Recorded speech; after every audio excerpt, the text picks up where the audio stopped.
যে সমস্ত ফ্যামিলির মধ্যে স্বামী স্ত্রীর মহাব্বত ভালোবাসা নেই, একে অপরকে পছন্দ করে না, সে সময় যদি কোরআনুল কারিম থেকে একটি আমল করতে পারেন, অবশ্যই আল্লাহ পাক রব্বুল আলামিন কোরআনুল কারিমের বরকতে স্বামী স্ত্রীর মহাব্বত ভালোবাসার ইজ্জত সম্পর্ক বৃদ্ধি করে দিবেন ইনশাআল্লাহ।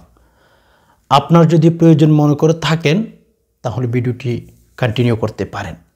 প্রিয় দর্শক, দেখেন, দিন যতই গড়াচ্ছে, দিন যতই যাচ্ছে, কেমন জানি মানুষের অন্তরের মধ্যে থেকে দিনের পর দিন ভালোবাসার ইজ্জত সম্পর্ক কমে যাচ্ছে। আজ থেকে আপনারা যদি খেয়াল করেন, 20 বছর আগে, 15 বছর আগে, 30 বছর আগের ইতিহাস যদি আপনারা পড়েন, সেখানে পাবেন তাদের স্বামী স্ত্রীর মহাব্বত ভালোবাসা অনেক গভীর ছিল। এত আধুনিক যুগ তারা কিন্তু এত কিছু তারা দেখেন নাই, মোবাইল ছিল না, কিচ্ছু ছিল না। এরপরেও তাদের ভেতরে অনেক সম্পর্ক, ভালোবাসার ইজ্জত ছিল। এখন আমাদের অবস্থা কেমন দেখেন, স্বামী স্ত্রীকে পছন্দ করে না, স্ত্রী স্বামীকে পছন্দ করে না। এভাবে কিন্তু তিলে তিলে দিন যতই ঘটাচ্ছে আমাদের সংসার তত ধ্বংস হয়ে যাচ্ছে। প্রিয় দর্শক, আমি যদি এখানে আপনাদেরকে বলতে চাই, প্রথম নাম্বার আমার বলতে হবে, আমরা বিয়ে করার শুরুতেই যেদিন বউ বাড়িতে নিয়ে আসে গাড়ি নিয়ে, সেই দিন কিন্তু বিভিন্ন বাড়িঘরের মধ্যে দেখা যায় তারা আল্লাহ এবং রসুল নারাজ হয়ে যায়, সেরকম কাজ করে ফেলেন। সো আপনি যদি যেই দিন বিয়ে করেছেন সেই দিন যদি আল্লাহ এবং রসুল নারাজ হয়ে যায় সেরকম কাজ করে থাকেন, তাহলে ভাই আপনার সংসারের মধ্যে শান্তি হবে না, সেটা কিন্তু মেনে নিতে পারেন। কেননা বিয়ে শাদী এটা আপনি যদি বলেন, প্রত্যেক নবী রসুল বিয়ে শাদী করেছেন, প্রত্যেক উম্মতেই করেছেন। সো বিয়ে শাদী তাহলে বুঝতে পেরেছেন কত গুরুত্বপূর্ণ একটি ইবাদত। রাসূলুল্লাহ সাল্লাল্লাহু আলাইহি সাল্লাম বলেন, তোমরা বিয়ে শাদী সহি তরিকায় করো।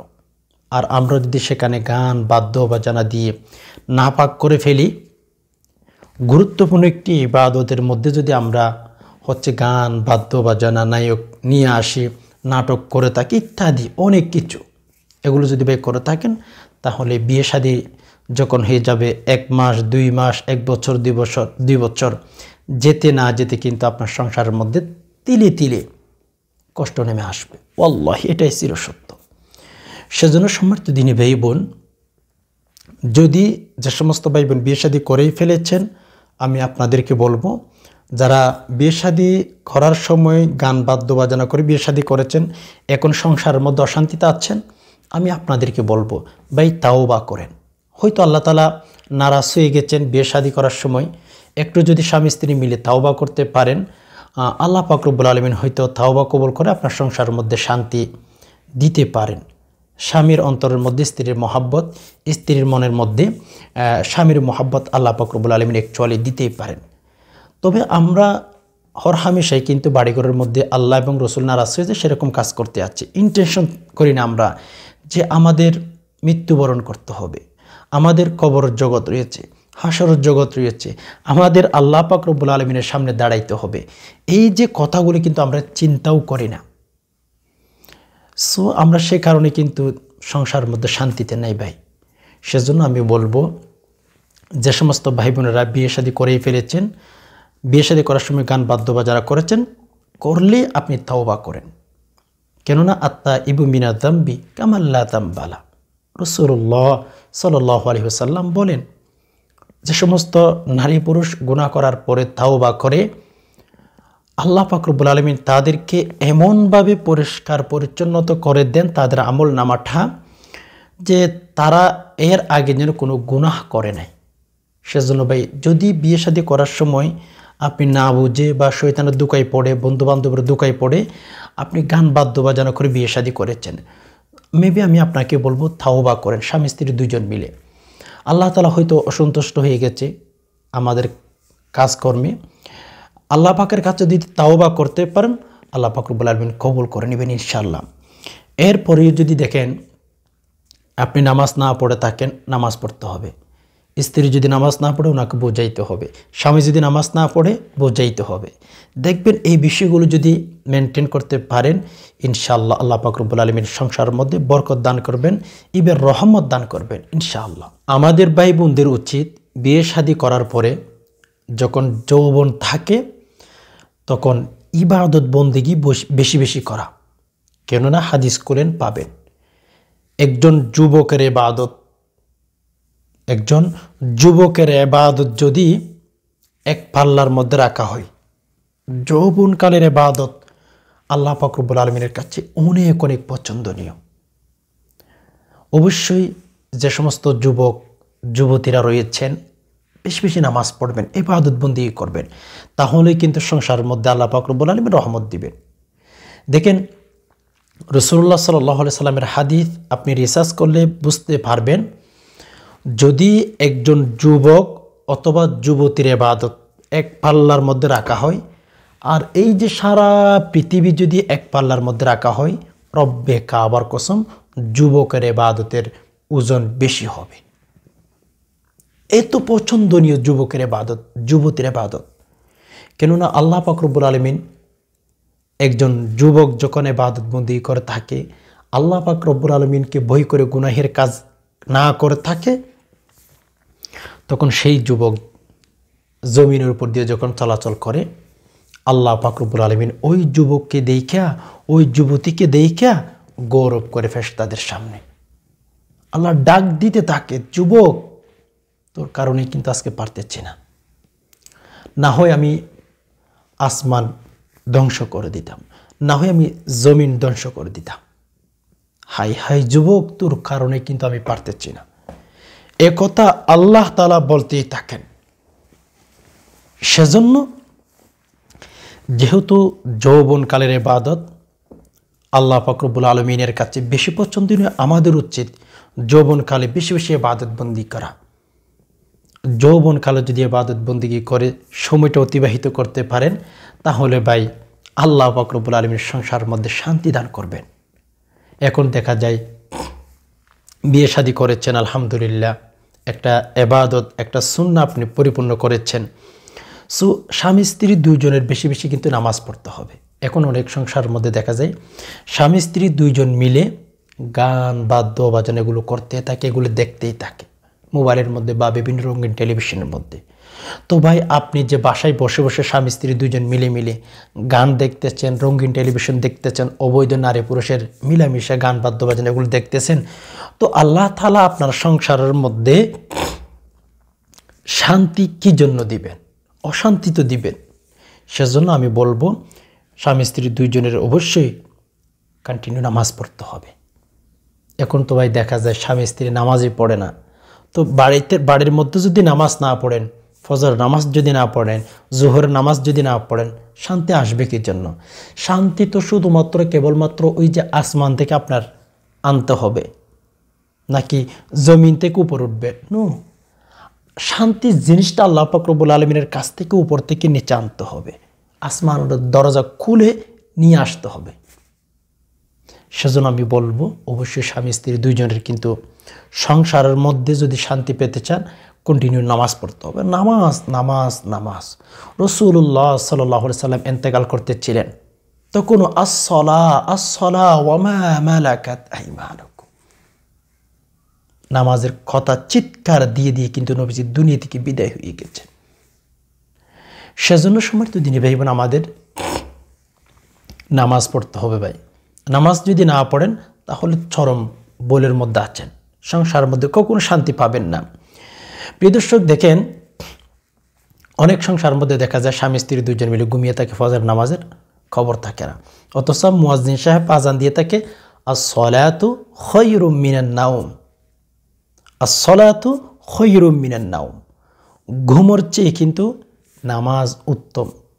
মুয়াজ্জিন সাহেব প্রত্যেকটা দিন আমাদেরকে ডাক দিতে থাকে, কিন্তু যুবক যুবতী নারী পুরুষ সবাই কিন্তু বিছানায় পড়ে আছে। হাই হাই, এভাবে হইলে কিন্তু ভাই কখনো জীবনের মধ্যে সংসারের মধ্যে শান্তি আসবে না, অভাব অনটন লেগে থাকবে। এক নাম্বার কারণ আমাদের সংসারের মধ্যে হচ্ছে আমরা দিন না বোঝার কারণে, দিনকে মেনটেন না করার কারণে সংসারের মধ্যে অশান্তি চলে আসে। এরপর আমি আপনাদেরকে আরেকটা আমলের কথা বলবো, সেটা হচ্ছে একে অপরকে ক্ষমা করতে হবে। ঠিক আছে না সম্মানিত দিনী ভাই বোন? স্বামী স্ত্রী যদি সংসার মধ্যে একে অপরকে ক্ষমা করে করে জীবনটা কাটাইতে পারেন, আল্লাহ পাক রব্বুল আলামিন আপনাদের দুইজনের মাঝে অবশ্যই শান্তি দান করবেন। আর যদি আপনারা একে অপরের দুষ্কুস্তেই থাকেন, অনেক মা বোনদের অবস্থা এমনই যে বাবার বাড়িতে সবসময় বলতেই থাকে। স্বামী একটা দোষ করলে স্বামীর কথাটা মা বাবার কাছে ফোন করে বলে দিয়ে থাকে। অথচ রাসূলুল্লাহ সাল্লাল্লাহু আলাইহি সাল্লাম ইরশাদ করেছেন, যে সমস্ত নারী ইভেন পুরুষ একে অপরের দোষ গোপন রাখবে, একটা দোষ করেছে স্বামী, তাহলে সেটা আপনি গোপন রেখে দিয়েছেন। রাসূলুল্লাহ বলেন, আল্লাহ পাক রব্বুল আলামিন আপনার দোষ গোপন রাখবে। স্বামীর দোষ কেন আপনি মানুষের কাছে বলবেন? আপনি যদি স্বামীর দোষগুলো গোপন রাখতে পারেন, স্বামী থাকবে রাজা আর আপনি থাকবেন রানী। এখন তো আপনি স্বামীর দোষগুলো যে বাবার বাড়িতে বলে দিতেছেন, তাহলে আপনার স্বামী খারাপ হয়ে যাচ্ছে, বাকাট হয়ে যাচ্ছে, আপনি বাকাটের স্ত্রী হয়ে যাচ্ছেন। সেজন্য অনেক মা বোন কিন্তু এই কাজটি করে থাকেন। প্লিজ সেই কাজটি থেকে শত হাত দূরে থাকার চেষ্টা করবেন, একে অপরকে ক্ষমা করে দিবেন। দেখবেন ইনশাআল্লাহ বাড়িঘরের মধ্যে শান্তি আসবে, আল্লাহ পাক রব্বুল আলামিন রহমত নাজিল করবেন। এখন কথা হচ্ছে, কোরআনুল কারীম থেকে আমরা যদি প্রত্যেক দিন ফজর নামাজের পরে 7 বার, ইভেন মাগরিবের নামাজের পরে 7 বার কোরআনুল কারীমের একটি আয়াত আমরা যদি সহি শুদ্ধভাবে পাঠ করতে পারি, ইনশাআল্লাহ স্বামী যদি চায় আমল করতে পারবে, স্ত্রী যদি চায় আমল করতে পারে, অথবা দুইজন মিলেই যদি চায় সে সময় কিন্তু আমলটি করতে পারেন। ইনশাআল্লাহ কোরআনুল কারীমের বরকত অনেক বেশি হবে। আল্লাহ পাক রব্বুল আলামিনের উপর যদি পরিপূর্ণ তাওয়াক্কুল করে ভরসা করে আমলটি করতে পারেন, তাহলে আল্লাহ পাক রব্বুল আলামিন আপনাদের সংসারের মধ্যে বরকত দান করবেন, রহমত দান করবেন, শান্তি দিবেন। সেজন্য আমি অবশ্যই যেভাবে বলে দেব সেভাবে আপনারা আমলটি করার চেষ্টা করবেন। প্রিয় দর্শক, যখনই স্বামী স্ত্রীর মহব্বত, ভালোবাসার ইদ্যত কমে যাবে, তখন অবশ্যই আপনারা বেশি গুনাহ ক্ষমা চাইবেন, তাওবা করবেন। হ্যাঁ, দেখেন যে সমস্ত ঘরের মধ্যে স্বামী স্ত্রীর মিল মহব্বত, ভালোবাসা নাই, তাদের ঘরটা কেমন জানি জাহান্নামের টুকরা হিসাবে পরিণত হয়ে গেছে। আস্তাগফিরুল্লাহ। আর যে সমস্ত ভাই বোনদের ফ্যামিলির মধ্যে স্বামী স্ত্রীর মহব্বত, ভালোবাসা, মিল রয়েছে, তাদের ঘরটা দেখেন জান্নাতের টুকরা হিসাবে পরিণত হয়ে গেছে। তাদের বাড়িঘরের মধ্যে শান্তি। আর যাদের স্বামী স্ত্রী মিল নেই, অশান্তি। সেজন্য ভাই নামাজ পড়বেন, প্রত্যেক দিন ফজর নামাজের পর আমি যেভাবে বলবো ওইভাবেই কোরআনুল কারীমের একটি আয়াত 7 বার করে পাঠ করবেন। এরপর রবের কাছে দোয়া করবেন।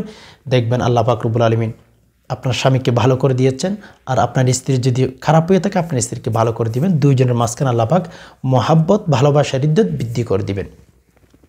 প্রিয় দর্শক, যখন ফজর নামাজ শেষ করে ফেলবেন, ফজরের সুন্নাহ এবং ফরজ, এরপর 3 বার দুরূদ শরীফ পাঠ করবেন। তারপরে কোরআনুল কারীমের যে আয়াতটি আমি এখন বলে দেব, সেই আয়াতটি 7 বার পাঠ করবেন। এরপর আবার হচ্ছে 3 বার দুরূদ শরীফ পাঠ করে রবের কাছে দোয়া করবেন।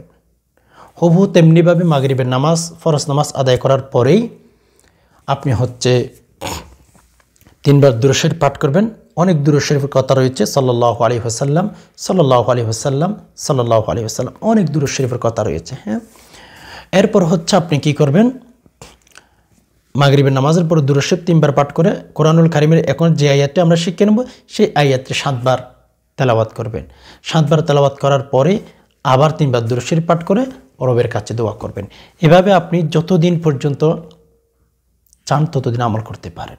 যতদিন আপনার স্বামী আপনাকে বেশি মহাব্বত শুরু না করবে, আপনার স্ত্রী যতদিন আপনাকে বেশি মহাব্বত না করবে, ততদিন পর্যন্ত আপনি আমলটি করতে পারেন।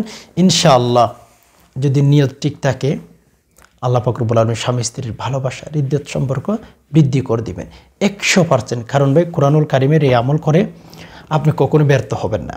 সেজন্য আমি আপনাকে বলবো, কোরআনুল কারীমের আয়াতটি আমার সাথে 2 একবার রিপিট করে সহি শুদ্ধভাবে শিখে নেন। কেননা আপনি যদি কোরআনুল কারীমের আয়াতটি ভুল উচ্চারণ করে থাকেন, তখন কিন্তু আপনার লাভের চেয়ে ক্ষতি বেশি হয়ে যেতে পারে।